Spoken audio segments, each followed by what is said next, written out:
You know, this kind of topic was inevitable on this channel, so I think Bruce Garrioch is just feeding us an opportunity here, because we need to get this out of the way.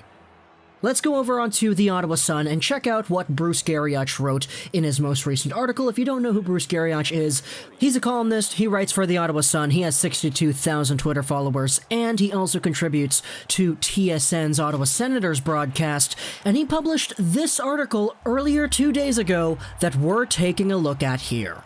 The title is this: The New York Rangers will likely listen to offers on their number 1 pick in the NHL Draft. And I know Rangers fans are going to flood this comment section with hate, but if you've seen this YouTube channel before, we kind of go over all possibilities, we kind of dissect ideas as they come into the mainstream, and we talk about them on the channel because the vibe I try to go for with these videos is me sitting at a coffee table with all of my friends and talking about the sport that I love. So this article over here goes over Alexis Lafreniere, the New York Rangers' first overall pick, which was just recently granted, and it gives out an idea on whether or not a trade could be made. Again, if you know this channel, it's kind of good that we're getting this out of the way early just because, you know, this was a topic that was inevitably going to show up sometime, so best to get out of the way now. The article starts off by talking about how Jeff Gorton can expect a host of calls with offers from other NHL GMs. And obviously because this is Bruce Garrioch, who is an Ottawa-based reporter writing in the Ottawa Sun, the article has somewhat of a focus from the Ottawa Senators fan point of view, talking about how the Rangers won the pick, which is an Eastern Conference team that's going to give the Senators some hard times. At least it's not Toronto. But at the same time, having him in the West would be better for the point of view of the writer and the fans of this content. But later on in the juicier parts of the article, Garrioch goes over some actual quotes with Jeff Gorton, the Rangers general manager. "I'm from the school of we're going to take some time and let this all settle in here," he said during a conference call after the lottery. "I wouldn't want to give away exactly what's going to happen. We haven't had the luxury of doing a Zoom interview with Alexis because I didn't want to waste his time." Pause. So that's kind of a similar situation as to what happened with the LA Kings and Quinton Byfield. The Kings are second overall and Byfield was projected second overall the entire time. But because the Kings were so far down in the standings, they were supposed to be in that 4, 5, 6 range.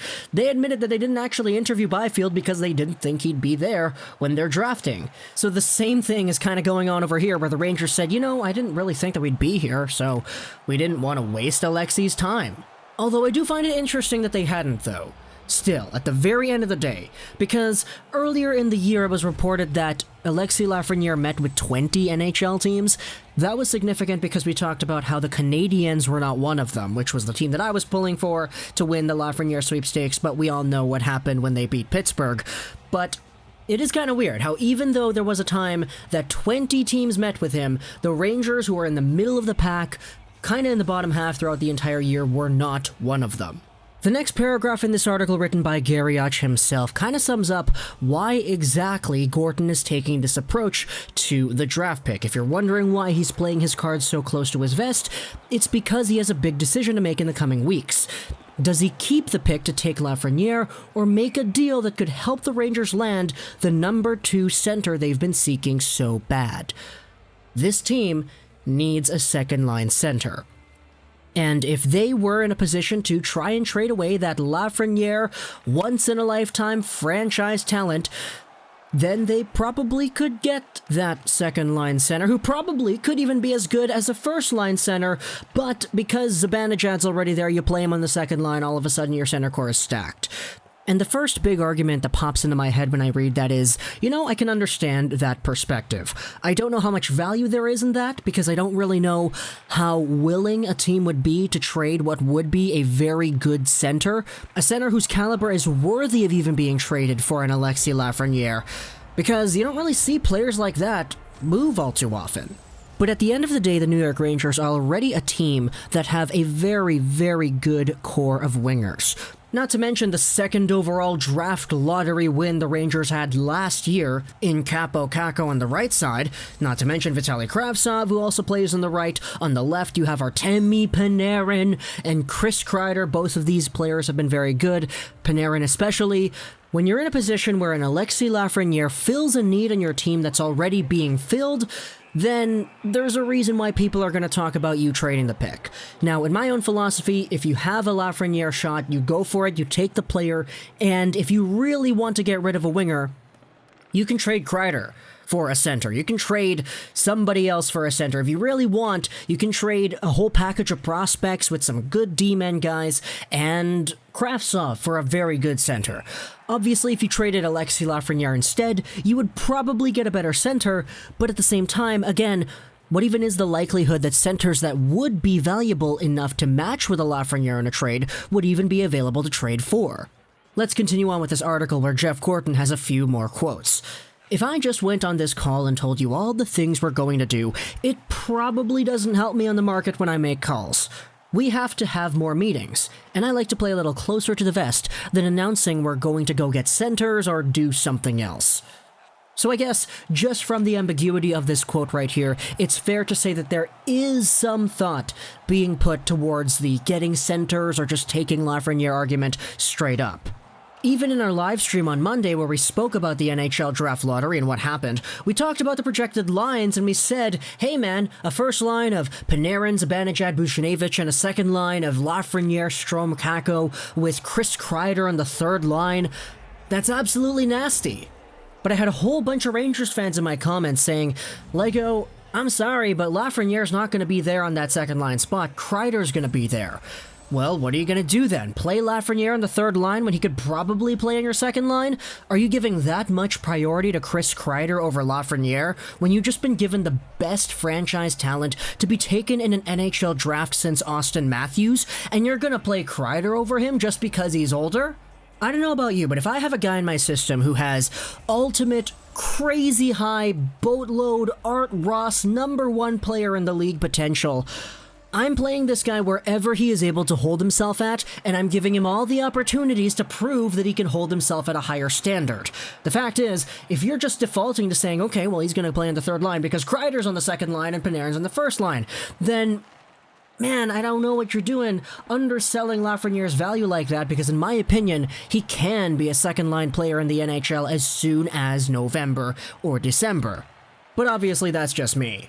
Back to the article, though, and Bruce Garrioch writes 3 interesting paragraphs that kind of go over just how crazy this whole discussion can be.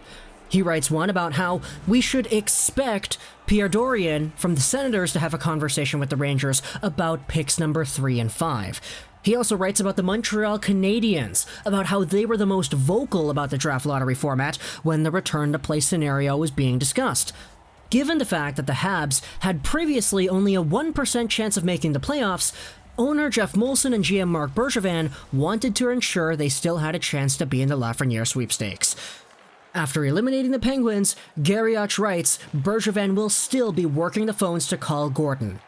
He also writes about the Detroit Red Wings, who were a very bad team, and of course I know that's not new news, but still, it's worth mentioning. And Garrioch writes over here that Yzerman will probably make a pitch as well to the New York Rangers for a potential trade.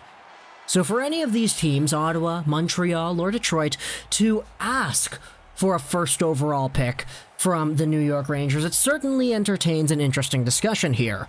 Of course, though, this is all speculation, because this is all just what Bruce Garrioch is writing in his article and what he believes, but I do think there is value to these ideas here. Obviously, the Senators have the best shot at trading up because they have 3 and 5. The Canadiens had that connotation around them of being Lafreniere's team, quote-unquote, the entire year, and Detroit was just really, really bad. So all these combine for teams that probably could have their own say in wanting to make a pitch, but it's just going to be a matter of what they want to give up. When it comes to what Garrioch was saying the Rangers would want, which is a #1 caliber center who could play behind Zibanejad, Montreal, I don't really think you have that. I'm sorry, Suzuki is good, Danault is good, but they're not elite #1 players just yet in my opinion. Dylan Larkin is there from Detroit, but it's going to be really difficult to find a Dylan Larkin trade anytime soon. And furthermore from Ottawa, well, they do have some centers, but the ones with the most value in my opinion are the ones that aren't even on the team. Colin White's pretty good, yes, but that's not what the Rangers would want. Same can be said for Anisimov and Tierney too. The value with the Sens centers are, well, it's Brown and Norris, that's pretty much it. So I don't think they would really be a suitor as well. Ultimately, though, to wrap up this video, I don't really see Lafreniere's pick being traded anytime soon, but of course, the idea is there, it does exist, and as a result, we do have to talk about it because that's what we do here on this YouTube channel. So if anybody comes out here in the comments saying, you know, Lego, all the trades that you talk about in your videos, they don't happen.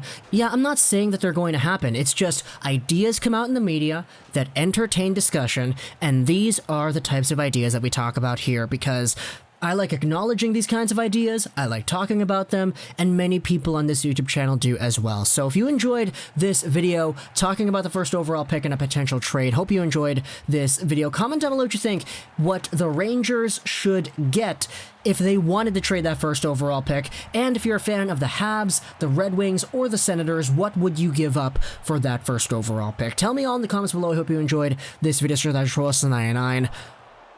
And bye.